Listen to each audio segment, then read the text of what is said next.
آپ کا بیٹا آبادی کے اس 2.5% حصے میں شامل ہے جو 150 سے زیادہ کا آئی کیو لیول رکھتے ہیں۔ اس آئی کیو لیول کے ساتھ وہ جو کچھ کر رہا ہے وہ غیر معمولی صحیح مگر غیر متوقع نہیں ہے۔ اس غیر ملکی اسکول میں سالار کو جاتے ہوئے ابھی صرف ایک ہفتہ ہوا تھا جب سکندر عثمان اور ان کی بیوی کو وہاں بلوایا گیا تھا۔ اسکول کے سائیکولوجسٹ نے انہیں سالار سکندر کے مختلف آئی کیو ٹیسٹ کے بارے میں بتایا تھا جس میں اس کی پرفارمنس نے اس کے ٹیچرز اور سائیکولوجسٹ کو حیران کر دیا تھا۔ اس اسکول میں وہ 150 کا آئی کیو لیول والا پہلا اور واحد بچہ تھا اور چند ہی دنوں میں وہ وہاں سب کو توجہ کا مرکز بن گیا تھا۔ سکندر عثمان اور ان کی بیوی سے ملاقات کے دوران سائیکولوجسٹ کو ان کے بچپن کے بارے میں کچھ اور کھوج لگانے کا موقع ملا۔ وہ کافی دلچسپی سے سالار کے کیس کو اسٹڈی کر رہا تھا اور دلچسپی کی یہ نوعیت پروفیشنل نہیں جاری تھی۔ اپنے کیریئر میں وہ پہلی بار اس آئی کیو کے بچے کا سامنا کر رہا تھا۔ سکندر عثمان کو آج بھی وہ دن اچھی طرح یاد ہے۔ سالار اس وقت صرف 2 سال کا تھا اور غیر معمولی طور پر وہ اس عمر میں ایک عام بچے کی نسبت زیادہ صاف لہجے میں باتیں کرتا تھا اور باتوں کی نوعیت ایسی ہوتی تھی کہ وہ اور ان کی بیوی اکثر حیران ہوتے۔ ایک دن جب وہ اپنے بھائی سے فون پر بات کرنے کے لیے فون کر رہے تھے تو سالار ان کے پاس کھڑا تھا۔ وہ اس وقت ٹی وی لاؤنج میں بیٹھے تھے اور فون پر باتیں کرنے کے ساتھ ساتھ ٹی وی بھی دیکھ رہے تھے۔ کچھ دیر بعد انہوں نے فون رکھ دیا۔ ریسکیو رکھنے کے فوراً بعد انہوں نے سالار کو فون کا ریسکیو اٹھاتے ہوئے دیکھا۔ ہیلو انکل، میں سالار ہوں، وہ کہہ رہا تھا۔ انہوں نے چونک کر اسے دیکھا۔ وہ اطمینان سے ریسیور کان سے لگائے کس کی باتوں میں مصروف تھا۔ میں ٹھیک ہوں، آپ کیسے ہیں؟ سکندر نے حیرت سے اسے دیکھا۔ پہلے ان کے ذہن میں یہی آیا کہ وہ جھوٹ موٹ فون پر باتیں کر رہا ہے۔ پاپا میرے پاس بیٹھے ٹی وی دیکھ رہے ہیں۔ نہیں، انہوں نے فون نہیں کیا، میں نے خود کیا ہے۔ وہ اس کے اگلے جملے پر چونکے۔ سالار کس سے باتیں کر رہے ہو؟ سکندر نے پوچھا۔ انکل شاہ نواز سے، سالار نے سکندر کو جواب دیا۔ انہوں نے ہاتھ بڑھا کر ریسیور اس سے لے لیا۔ ان کا خیال تھا کہ اس نے غلطی سے کوئی نمبر ملا لیا ہوگا یا پھر لاسٹ نمبر کوری ڈائل کر دیا ہوگا۔ انہوں نے کان سے ریسیور لگایا۔ دوسری طرف ان کے بھائی ہی تھے۔ یہ سالار نے نمبر ڈائل کیا ہے، انہوں نے معذرت کرتے ہوئے اپنے بھائی سے کہا۔ سالار کیسے ڈائل کیا؟ وہ تو بہت چھوٹا ہے، ان کے بھائی نے دوسری طرف کچھ حیرانی سے پوچھا۔ میرا خیال ہے اس نے آپ کا نمبر ری ڈائل کر دیا ہے، اتفاق سے ہاتھ لگ گیا ہوگا۔ ہاتھ مار رہا تھا سیٹ پر۔ انہوں نے فون بند کر دیا اور ریسیور نیچے رکھ دیا۔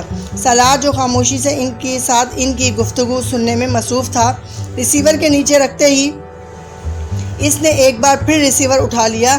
اس بار سکندر عثمان اسے دیکھنے لگے۔ وہ بالکل کسی میچیور آدمی کی طرح ایک بار پھر شاہ نواز کا نمبر ڈائل کر رہا تھا اور بڑی روانی کے ساتھ وہ ایک لمحے کے لیے دم بخود رہ گیا۔ 2 سال کے بچے سے انہیں یہ توقع نہیں تھی۔ انہوں نے ہاتھ بڑھا کر کیڈل دبا دیا۔ سالار تمہیں شاہ نواز کا نمبر معلوم ہے؟ انہوں نے حیرانی سے اس جھٹکے سے سنبھلتے ہوئے کہا۔ ہاں، بڑے اطمینان سے جواب دیا گیا۔ کیا نمبر ہے؟ اس نے بھی روانی کے ساتھ وہ نمبر دہرا دیا۔ وہ اس کا چہرہ دیکھنے لگے۔ انہیں اندازہ نہیں تھا کہ وہ گنتی کے اعداد سے واقف ہوگا اور پھر وہ نمبر۔ تمہیں یہ نمبر کس نے سکھایا؟ میں نے خود سیکھا ہے۔ کیسے؟ ابھی آپ نے ملایا تھا۔ سالار نے ان کو دیکھتے ہوئے کہا۔ تمہیں گنتی آتی ہے؟ ہاں۔ کہاں تک؟ 100 تک۔ سناؤ۔ وہ مشین کی طرح شروع ہو گیا۔ ایک ہی سانس میں اس نے انہیں 100 تک گنتی سنا دی۔ سکندر عثمان کے پیٹ میں بل پڑنے لگے۔ اچھا، میں ایک اور نمبر ڈائل کرتا ہوں، میرے بعد تم اسے ڈائل کرنا، انہوں نے ریسیور اس سے لیتے ہوئے کہا۔ اچھا۔ سالار کو یہ سب ایک دلچسپ کھیل کی طرح لگا۔ سکندر عثمان نے ایک نمبر ملایا اور پھر فون بند کر دیا۔ سالار نے فوراً ریسیور ان سے پکڑ کر انہیں کی روانی کے ساتھ وہ نمبر ملایا۔ سکندر عثمان کا سر گھومنے لگا تھا۔ وہ واقعی وہی نمبر تھا جو انہوں نے ملایا تھا۔ انہوں نے یہ کے بعد دیگرے کئی نمبر ملائے اور پھر سالار سے وہی نمبر ملانے کے لیے کہا۔ وہ کوئی غلطی کیے بغیر وہی نمبر ملاتا رہا۔ وہ یقیناً فوٹوگرافک میموری رکھتا تھا۔ انہوں نے اپنی بیوی کو بلایا میں نے اسے گنتی نہیں سکھائی، میں نے تو بس کچھ دن پہلے اسے چند کتابیں لا کر دی تھیں اور کل ایک بار ایسے ہی اس کے سامنے 100 تک گنتی پڑی تھی۔ انہوں نے سکندر عثمان سے استفسار پر کہا۔ سکندر عثمان نے سالار کو ایک بار پھر گنتی سنانے کے لیے کہا۔ وہ سناتا گیا۔ ان کی بیوی ہکا بکا اسے دیکھتی رہی۔ دونوں میاں بیوی کو یہ اندازہ ہو گیا تھا کہ ان کا بچہ ذہنی اعتبار سے غیر معمولی صلاحیتیں رکھتا ہے، اور یہی وجہ تھی کہ ان دونوں نے اپنے باقی بچوں کی نسبت اسے بہت جلد ہی اسکول میں داخل کروا دیا تھا، اور اسکول میں بھی وہ اپنی ان غیر معمولی صلاحیتوں کی وجہ سے بہت جلد ہی دوسروں کی نظروں میں آ گیا تھا۔ اس بچے کو آپ کی خاص توجہ کی ضرورت ہے۔ عام بچوں کی نسبت ایسے بچے زیادہ حساس ہوتے ہیں۔ اگر آپ اچھی ان کی تربیت کرنے میں کامیاب ہو گئے تو یہ بچہ آپ کے اور آپ کے خاندان کے لیے ایک سرمایہ ہوگا، نہ صرف خاندان کے لیے بلکہ آپ کے ملک کے لیے بھی۔ سکندر عثمان اور ان کی بیوی اس غیر ملکی سائیکالوجسٹ کی باتیں پر بڑے فخریہ انداز میں سنتے رہے۔ اپنے دوسرے بچوں کے مقابلے میں وہ سالار کو زیادہ اہمیت دینے لگے تھے۔ وہ ان کی سب چہیتی اولاد تھا اور انہیں اس کی کامیابیوں پر فخر تھا۔ اسکول میں ایک ٹرم کے بعد اسے اگلی کلاس میں پروموٹ کر دیا گیا اور دوسرے ٹرم کے بعد اس سے اگلی کلاس میں، اور اس وقت پہلی بار سکندر عثمان کو کچھ تشویش ہونے لگی۔ وہ نہیں چاہتے تھے کہ سالار 8-10 سال کی عمر میں جونیئر یا سینئر کیمبرج کر لیتا، مگر جس رفتار سے وہ ایک کلاس سے دوسری کلاس میں جا رہا تھا یہی ہونا تھا۔ میں چاہتا ہوں آپ میرے بیٹے کو اب پورے 1 سال کے بعد ہی اگلی کلاس میں پروموشن دیں۔ میں نہیں چاہتا وہ اتنی جلدی اتنے اب نارمل طریقے سے اپنا اکیڈمک کیریئر ختم کر لے۔ آپ اس کے سبجیکٹس اور ایکٹیویٹیز بڑھا دیں، مگر اسے نارمل طریقے سے ہی پروموٹ کریں۔ ان کے اصرار پر سالار کو دوبارہ 1 سال کے اندر ڈبل یا ٹرپل پروموشن نہیں دیا گیا۔ اس کے ٹیلنٹ کو اسپورٹس اور دوسری چیزوں کے ذریعے چینلائز کیا گیا۔ شطرنج، ٹینس، گولف اور میوزک وہ 4 شعبے تھے جن میں اسے سب سے زیادہ دلچسپی تھی، مگر اس کا یہ مطلب نہیں تھا کہ وہ خود کو صرف ان 4 چیزوں تک ہی محدود رکھتا۔ وہ اسکول میں ہونے والے تقریباً ہر گیم میں شریک ہوتا تھا۔ اگر کسی میں شریک نہیں ہوتا تھا تو اس کی وجہ صرف یہ ہوتی تھی کہ وہ گیم یا سپورٹس اسے زیادہ چیلنجنگ نہیں لگتی تھی۔ جویریہ، پروفیسر عدنان کے لیکچر کے نوٹس مجھے دینا۔ امامہ نے جویریہ کو مخاطب کیا جو ایک کتاب کھولے بیٹھی ہوئی تھی۔ جویریہ نے ہاتھ بڑھا کر اپنی ایک نوٹ بک اسے تھما دی۔ امامہ نوٹ بک کھول کر صفحے پلٹنے لگی۔ جویریہ ایک بار پھر کتاب کے مطالعے میں مصروف ہو گئی۔ کچھ دیر بعد اچانک اسے جیسے ایک خیال آیا۔ اس نے مڑ کر اپنے بستر پر ہی بیٹھی ہوئی امامہ کو دیکھا۔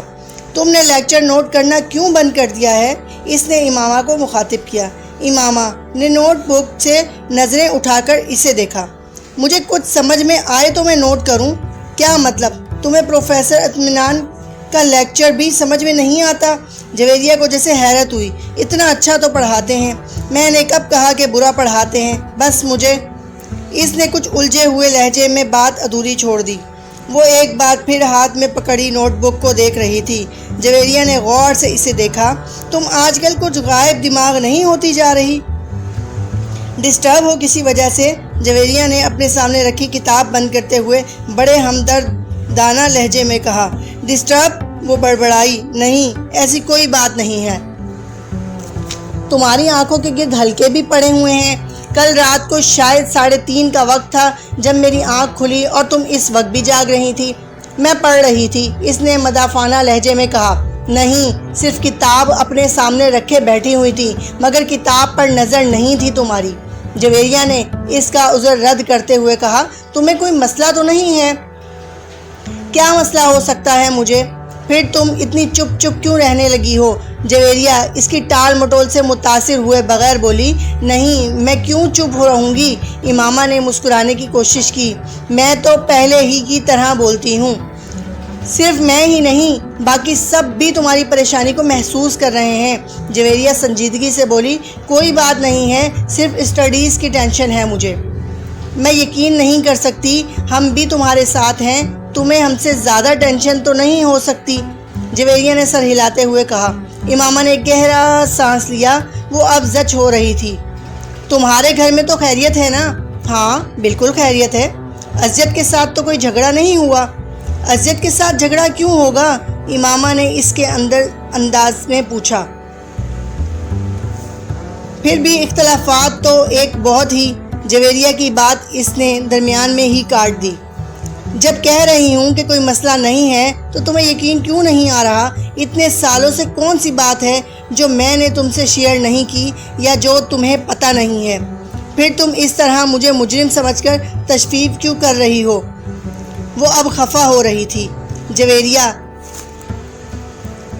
گڑبڑا گئی۔ یقین کیوں نہیں کروں گی؟ میں صرف اس لیے اصرار کر رہی تھی کہ شاید تم مجھے اس لیے اپنا مسئلہ نہیں بتا رہی کہ میں پریشان نہ ہوں، اور تو کوئی بات نہیں ہے۔ جویریہ کچھ نادم سی ہو کر اس کے پاس سے اٹھ کر واپس اپنی اسٹڈی ٹیبل کے سامنے جا بیٹھی۔ اس نے ایک بار پھر وہ کتاب کھول لی جسے وہ پہلے پڑھ رہی تھی۔ کافی دیر تک کتاب پڑھتے رہنے کے بعد اس نے ایک جماہی لی اور گردن موڑ کر لاشعوری طور پر امامہ کو دیکھا۔ وہ دیوار سے ٹیک لگائے اس کی نوٹ بک کھولے بیٹھی تھی، مگر اس کی نظریں نوٹ بک پر نہیں تھی۔ وہ سامنے والی دیوار پر نظریں جمائے ہوئے بیٹھی تھی۔ اس نے گاڑی نہر کے پل سے کچھ فاصلے پر کھڑی کر دی، پھر ڈگی سے ایک بوری اور رسی نکال لی۔ وہ بوری کو کھینچے ہوئے اس پل کی طرف بڑھتا رہا۔ پاس سے گزرنے والے کچھ راہگیروں نے اسے دیکھا، مگر وہ رکے نہیں۔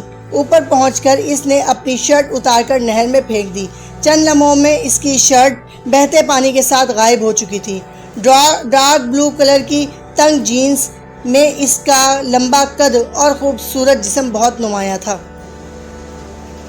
اس وقت اس شخص کی آنکھوں میں کوئی ایسا تاثر تھا جسے پڑھنا دوسرے کسی شخص کے لیے ناممکن تھا۔ اس کی عمر 19-20 سال ہوگی، مگر اس کے قد و قامت اور حلیے نے اس کی عمر کو جیسے بڑھا دیا تھا۔ اس نے رسی پل سے نیچے نہر میں لٹکانی شروع کر دی۔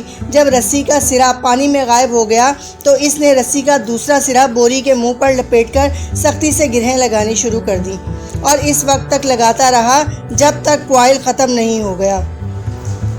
پھر پانی میں پڑا سرا واپس کھینچ کر اس نے اندازے سے 3 فٹ کے قریب رسی چھوڑ دی، اور اپنے دونوں پیر ساتھ جوڑے ہوئے اس نے اپنے پیروں کے گرد رسی کو مضبوطی کے ساتھ 2-3 بل دیے اور گرا لگا دی۔ اب اس 3 فٹ کے ٹکڑے کے سرے پر بڑی مہارت کے ساتھ اس نے 2 پھندے بنائے، پھر اچک کر پل کی منڈیر پر بیٹھ گیا۔ اپنا دایاں ہاتھ کمر کے پیچھے لے جاتے ہوئے اس نے بائیں ہاتھ کے ساتھ پہلے پھندے میں سے دایاں ہاتھ گزارا، اور پھر بائیں ہاتھ کے ساتھ اس نے وہ پھندا کھینچ کر کس دیا۔ اس کے بعد اس نے کمر کے پیچھے دائیں ہاتھ کے ساتھ دوسرے پھندے میں سے بایاں ہاتھ گزارا اور دائیں ہاتھ سے اسے کس دیا۔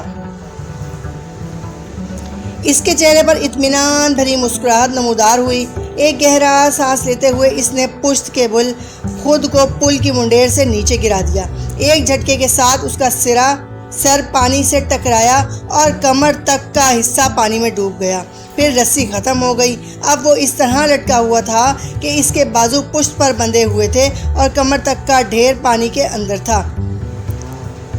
بوری میں موجود وزن یقیناً اس کے وزن سے زیادہ تھا۔ یہی وجہ تھی کہ بوری اس کے ساتھ نیچے نہیں آئی اور وہ اس طرح لٹک گیا۔ اس نے اپنا سانس روکا ہوا تھا۔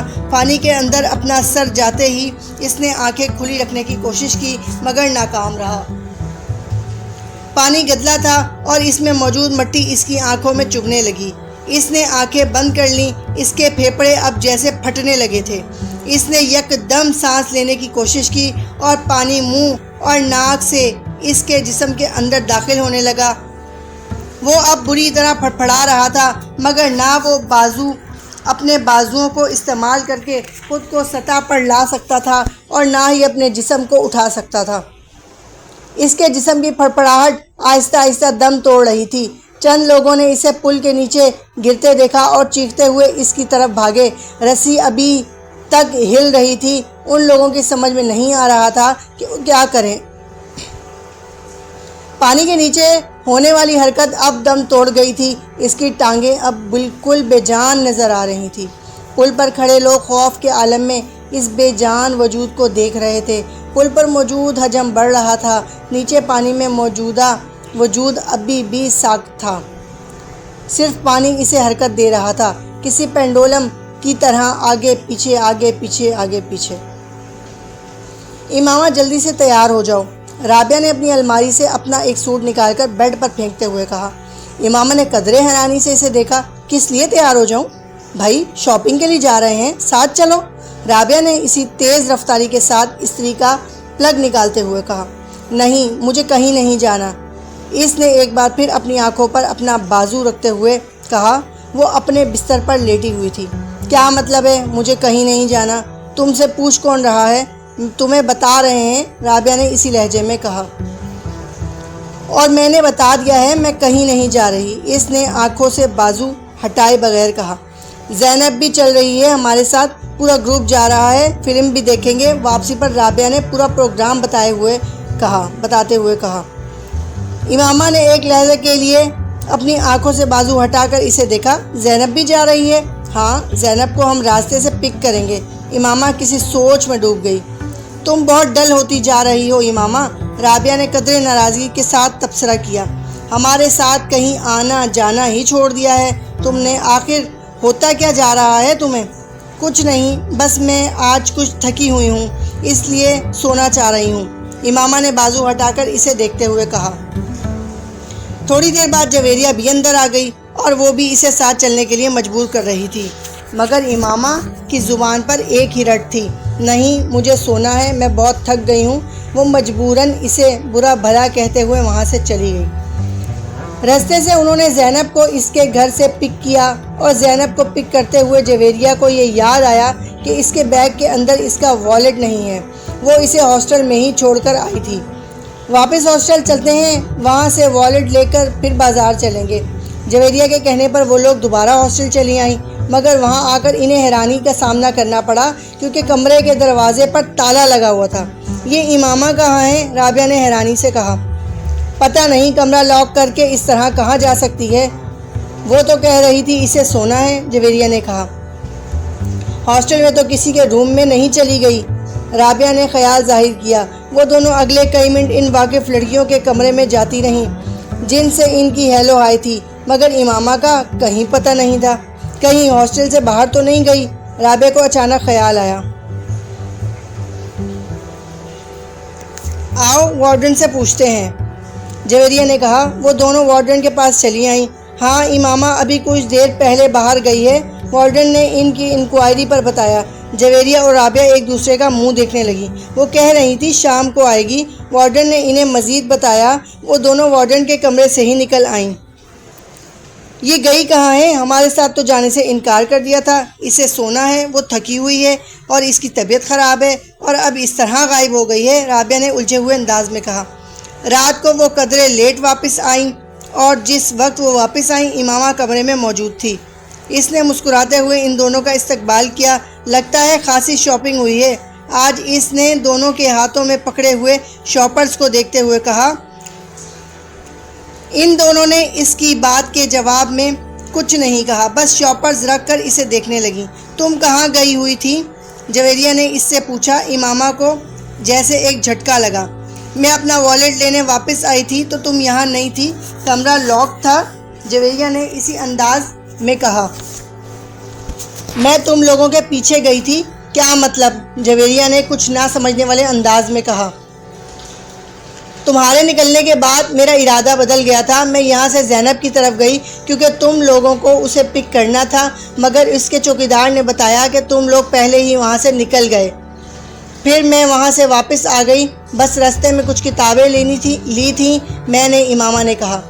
دیکھا، تم سے پہلے کہا تھا کہ ہمارے ساتھ چلو، مگر اس وقت تم نے فوراً انکار کر دیا، بعد میں بیوقوفوں کی طرح پیچھے چل پڑی۔ ہم لوگ تو مشکوک ہو گئے تھے تمہارے بارے میں، رابعہ نے کچھ اطمینان سے ایک شاپر کھولتے ہوئے کہا۔ امامہ نے کوئی جواب نہیں دیا، وہ صرف مسکراتے ہوئے ان دونوں کو دیکھتی رہی۔ وہ دونوں اب اپنے شاپر کھولتے ہوئے خریدی ہوئی چیزیں اسے دکھا رہی تھی۔ تمہارا نام کیا ہے؟ پتہ نہیں۔ ماں باپ نے کیا رکھا تھا؟ یہ ماں باپ سے پوچھیں۔ خاموشی۔ لوگ کس نام سے پکارے جاتے ہیں تمہیں؟ لڑکے یا لڑکیاں؟ لڑکے۔ بہت سارے نام لیتے ہیں، زیادہ تر کون سا نام پکارتے ہیں؟ خاموشی. اور لڑکیاں وہ بھی بہت سے نام لیتی ہیں. زیادہ تر کس نام سے پکارتی ہیں یہ میں نہیں بتا سکتا. It's too personal. یہ بالکل ذاتی ہے. گہری خاموشی، طویل سانس، پھر خاموشی. میں آپ کو ایک مشورہ دوں؟ کیا؟ آپ میرے بارے میں وہ جاننے کی کوشش کیوں نہیں کرتے جو نہ آپ پہلے جانتے ہیں نہ میں؟ آپ کے دائیں طرف ٹیبل پر جو سفید فائل پڑی ہے اس میں میرے سارے پارٹیکولرز موجود ہیں. پھر آپ وقت ضائع کیوں کر رہے ہیں؟